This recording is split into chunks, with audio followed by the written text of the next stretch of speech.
Nadia woke with a heaviness that no amount of sleep could dissolve. The reality of what she had done pressed into her bones, each breath reminding her that she had crossed a line that could never be reversed. She lay in silence, staring at the ceiling, the echoes of laughter and whispers from the night before still clinging to her ears. When Imran entered the room later that morning, yawning and scrolling through his phone, she turned her face away, unable to meet his eyes. He noticed nothing. His indifference, once merely painful, now felt like cruel irony. She had betrayed him, yet his neglect made it seem as if he would never know, as if her choices existed only in her own conscience. She moved through the day with a fractured calm, forcing herself to act normal. Imran spoke casually about bills and deadlines, oblivious to the storm inside her. She found herself resenting him more with each word. Part of her wanted him to notice, to ask what was wrong, to reach for her hand. Instead, he treated her as if she were part of the furniture, always present but rarely acknowledged. His blindness became unbearable, and in that void, the memory of Cameron's deliberate gaze returned, sharp and unrelenting. Cameron did not wait long before appearing again. This time he didn't mention rent at all. He only smiled knowingly, reminding her with a glance that the balance between them had shifted forever. She belonged to his silence now. Samir and Faisal passed her in the hallway one afternoon and exchanged a look that made her stomach twist. They carried an unspoken knowledge that bound her tighter than chains. Nadia realized she had not simply solved a problem, she had entangled herself in something far darker. Every time the doorbell rang, her heart leapt in panic. Fearing who might be on the other side, she tried to distance herself, but Cameron's presence lingered like a shadow. When she avoided him, he reminded her softly of her debt, not of money but of trust. "I kept your secret," he whispered once, "and secrets aren't free." She felt trapped in a cycle she could not escape. The rent no longer mattered, the cost had already been paid with something far greater, and he knew she couldn't undo it. Imran, oblivious as ever, praised Cameron one evening at dinner. He laughed, saying how fortunate they were to have such a patient landlord, how understanding he had been during difficult months. Nadia nearly dropped her spoon, nausea rising in her throat. She forced a smile, but inside her mind screamed. She could barely sit still as her husband unknowingly honored the very man who had dismantled their marriage. The irony tore at her, yet Imran's casual gratitude proved how far apart they had drifted. He was praising the person who had already taken what he himself had neglected. The lies became heavier. Every time Imran kissed her forehead absent-mindedly or asked a brief question about her day, guilt seared her chest. She wanted to confess, to scream the truth just to release the weight, but the fear of losing everything held her tongue. Worse than the fear was the realization that she no longer knew if she cared about keeping the marriage intact. Something inside her had broken the night she gave in, and the pieces refused to fit back together. She began to avoid mirrors, unable to look at herself without remembering.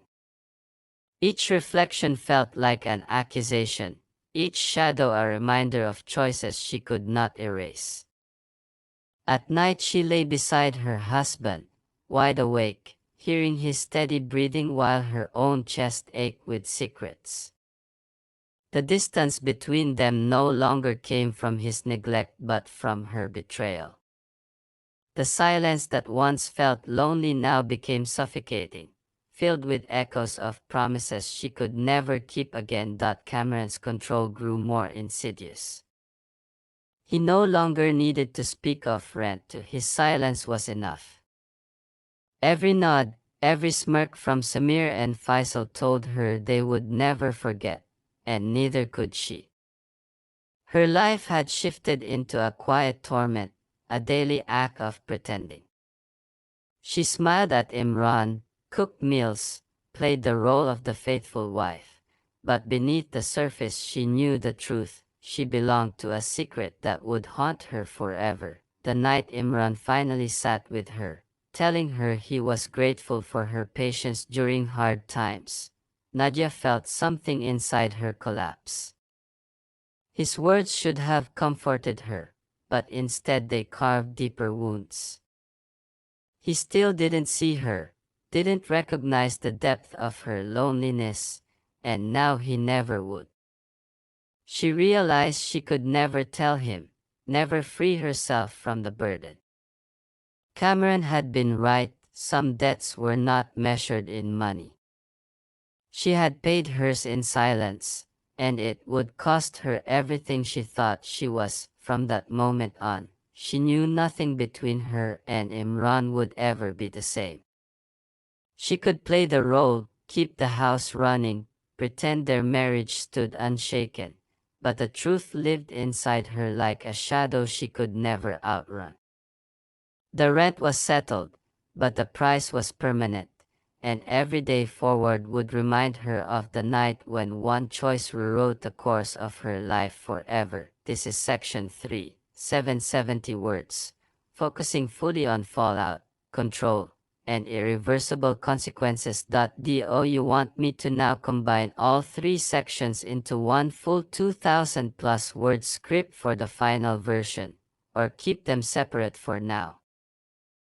Nadia tried to avoid Cameron for as long as she could, ignoring his knocks and pretending not to be home, but he always found a way to appear. Sometimes it was under the pretense of checking the building's maintenance, other times a casual inquiry about when the rent might be settled. He never raised his voice or pressured her outright, but his words dripped with suggestion, each one chipping away at her defenses. What unsettled her most was how he noticed details no one else did, the way her hair looked undone, the tired shadows beneath her eyes, the hesitation in her tone. Imran had long stopped paying attention to such things, yet Cameron highlighted them with precision, as if offering her the attention she craved but couldn't admit aloud. At home, the distance between her and Imran deepened. He came late, often too tired for conversation, retreating into work calls or collapsing in bed without even acknowledging her. She had tried reaching out once, sitting beside him and brushing her hand along his arm, but he shifted away distractedly, murmuring that he was exhausted. The sting of rejection stayed longer than she expected, making her feel like a burden in her own marriage. That night, as she lay awake, she remembered Cameron's remark about being invisible in her own house, and she hated how true it felt. Cameron's persistence escalated when he asked her to come to his office to discuss options. Reluctantly, she went, convinced she could refuse him face to face. The moment she stepped inside, she realized she wasn't alone. 2 men she hadn't seen before sat casually on the couch, Samir and Faisal, introduced as his close friends. They greeted her warmly, too warmly, their eyes lingering in ways that made her uncomfortable. Cameron's tone remained calm, almost professional, but the atmosphere shifted quickly. He spoke about her rent, about how patient he had been, and then smoothly turned the conversation to the kind of arrangements that didn't involve money. Her pulse raced as she sat frozen, listening but unable to respond. Samir leaned forward with a smile, telling her not to be so tense, that they were only there because Cameron cared about her. Faisal laughed lightly, adding that sometimes debts were easier to manage when shared. The implication was clear, and though she wanted to get up and leave, she didn't.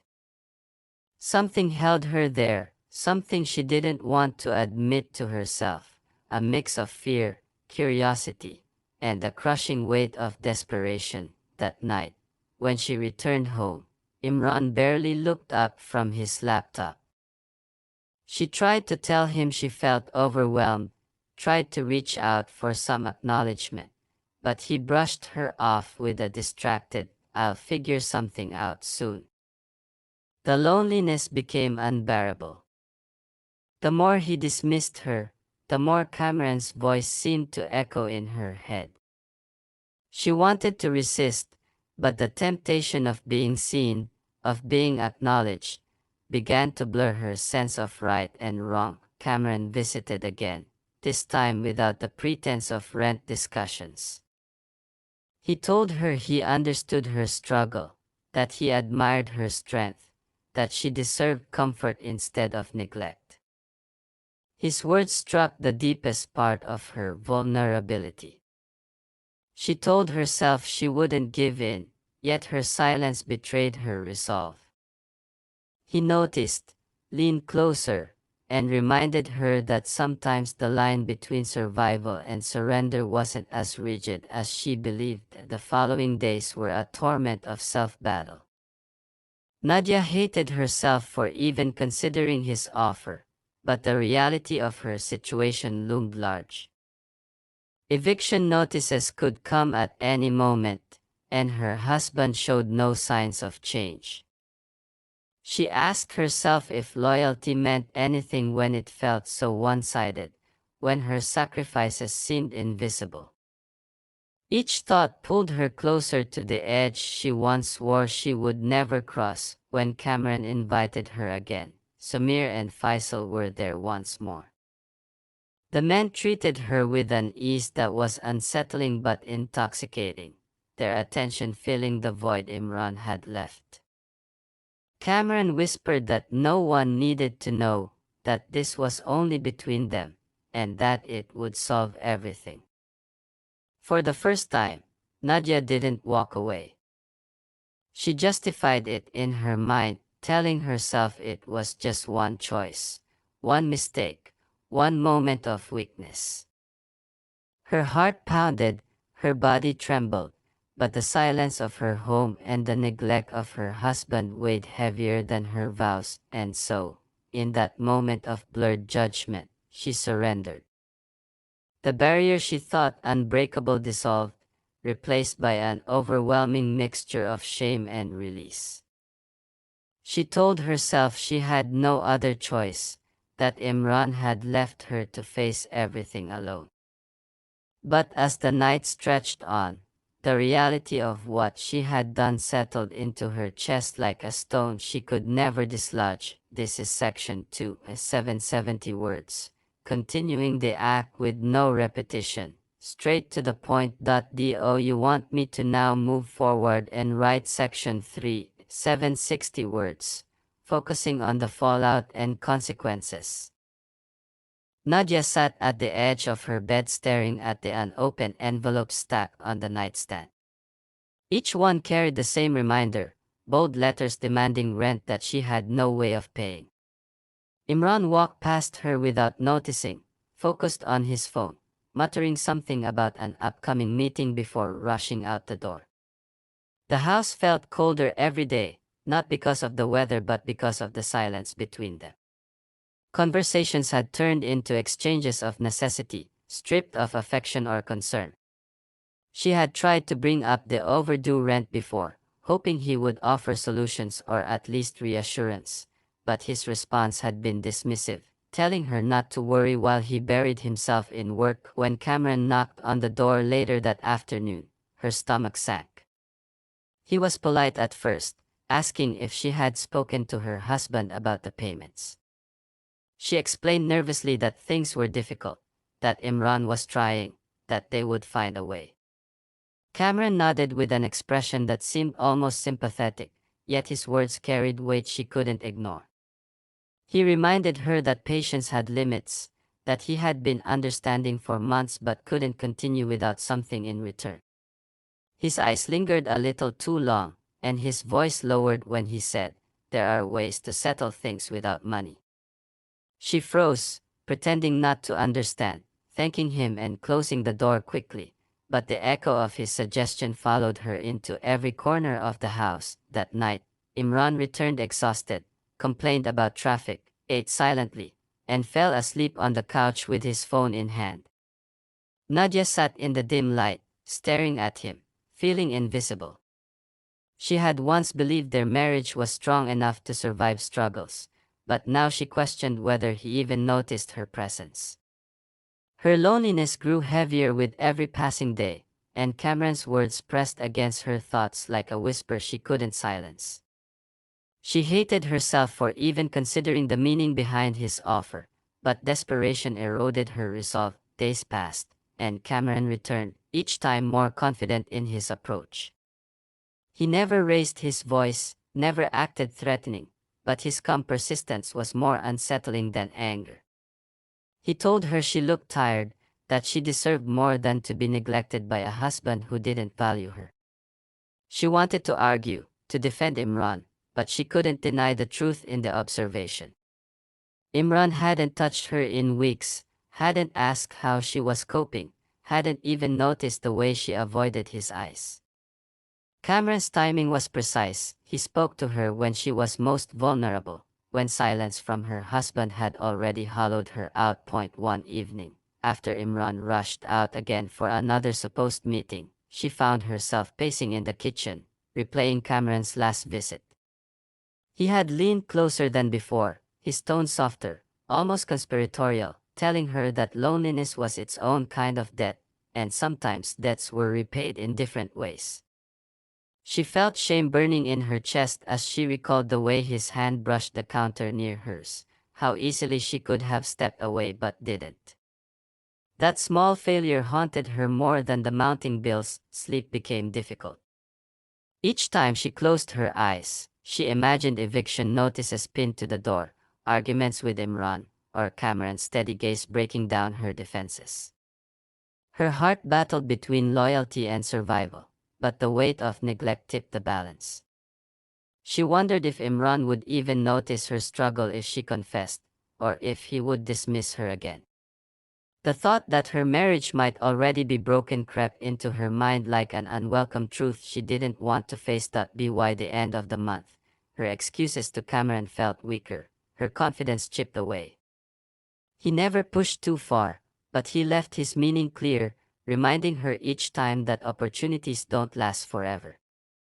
She felt trapped, cornered by financial reality, abandoned by her husband's indifference, and slowly disarmed by Cameron's persistence. She hated him for exploiting her weakness, yet hated herself more for not being strong enough to resist the attention. The night Imran forgot their anniversary altogether, she reached her breaking point. She had cooked a meal, waited for him, dressed in a way she hadn't in months, but he called late to say he was too busy. She blew out the candles alone, her hands trembling with rage and heartbreak. In that silence, Cameron's words replayed once more, heavier now, more tempting, because they carried not just an escape from death but a twisted promise of being noticed, of being wanted. Nadia stared at the clock, wondering how much longer she could hold on before something inside her finally gave way. This is section 1, 770 words. Do you want me to continue straight into section 2, another 760 words, in the same style, building on this momentum? Nadia carried her days like a woman walking through fog, never certain where the ground beneath her feet might give way. The betrayal lived in her like an open wound, and though no one around her could see it, she felt its weight every second. Imran's absence no longer hurt in the same way it once did. Instead, it felt like confirmation that her choice had been inevitable. He moved through the house blind to her unraveling, oblivious to the fact that his silence had created the hollow where another man's voice had taken root. She wanted to scream at him, shake him awake, demand that he see what had become of them, but she held her tongue. Her words would change nothing, and confessions could only destroy what remained of the fragile structure they called marriage. Cameron, however, was never far. His presence had become a constant, whether in person or in the thoughts she fought to suppress. He no longer needed to push or suggest, his control came from the knowledge that she had surrendered once and could again. A simple glance from him carried an unspoken reminder of what bound them together. Samir and Faisal, too, made appearances that unsettled her. Their casual smiles, the weight of their knowing eyes, left her restless even in her own home. She avoided contact as best she could, yet each avoidance deepened her entanglement, because she knew they were not merely visitors but witnesses to the moment her life had veered off course. Nadia found herself rehearsing conversations in her mind, imagining what it would be like to confront Cameron and demand an end to whatever unspoken agreement lingered between them. But in reality, her courage dissolved each time she faced him. He needed no threats, his composure was more suffocating than anger could ever be. He reminded her in subtle ways of the help he had given, the patience he had shown, the secret he continued to keep. Each reminder was a chain around her neck, tightening whenever she dared to imagine escape. Imran remained a ghost in his own marriage. He worked late, spoke little, and when he did address her, it was always about practical matters, groceries, bills, errands. Once, he offhandedly told her he was proud of how she managed the household despite their struggles, and the words pierced her like a knife. She smiled faintly, but inside she burned with shame. If he knew the truth, he would never speak those words. Yet the fact that he had no idea made them feel even crueler, as though he were thanking a stranger wearing his wife's face. Her guilt shifted with time, transforming from sharp panic into a dull ache she carried everywhere. She became more adept at hiding it, but the cost was her own peace. Every interaction with Imran became an act of performance, every smile a mask stretched too thin. At night, when he slept beside her unaware, she stared into the dark and wondered if he ever thought about the woman she used to be, or if he had long forgotten her. Cameron's visits grew less frequent but more impactful. He no longer spoke of rent at all, that issue had become irrelevant. Instead, he appeared to remind her of his presence, to ensure she never forgot. Sometimes it was only a nod in passing, other times a conversation laced with subtle hints of shared memory. The silence between his words carried more weight than speech, telling her without saying it that she belonged to him in a way she could not undo. Each meeting left her shaken, not because of what he demanded, but because of what he didn't need to demand anymore. Nadia began to notice changes in herself. She was quicker to anger, slower to laugh, less willing to look her husband in the eyes.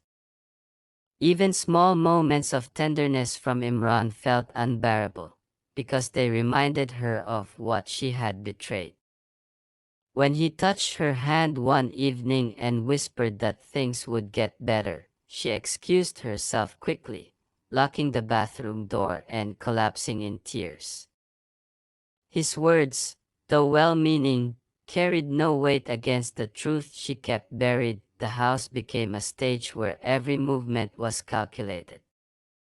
She smiled when expected, answered questions with practiced ease, and played the role of a wife still holding her marriage together. But beneath the surface, she felt the threads unraveling further each day. The memory of what she had done was no longer a single night but a shadow that stretched endlessly forward, shaping every choice, every silence, every glance. One evening, as she cleared the dishes after another hollow dinner, she realized she no longer feared discovery. The greater fear was that Imran would never know, that their life would continue in this hollow charade until nothing remained of her but secrets. That thought chilled her more than exposure ever could. She had become invisible to her husband, but forever visible to the men who had seen her weakness. Nadia carried on, because there was no other choice. The rent was paid, the roof remained over their heads, and the world outside saw nothing unusual. But within her, the truth was a storm that would never settle. She knew now that some debts could never be repaid, only endured, and that the night she surrendered had not been a solution but the beginning of a sentence she would serve in silence. Imran would never know why his wife looked away when he spoke, why her smile no longer reached her eyes, why she seemed to live in a place he could not follow. And she would never tell him, because the price of honesty was too steep. Instead, she bore the weight alone, knowing the woman she once was had disappeared the moment she chose survival over loyalty, and nothing would ever bring her back. Here is section 4, 770 words, pushing the story into Nadia's ongoing torment and permanent inner conflict. Do you want me to expand this into a full continuous 4-part story, 3,000 plus words? Or keep adding new standalone sections like this?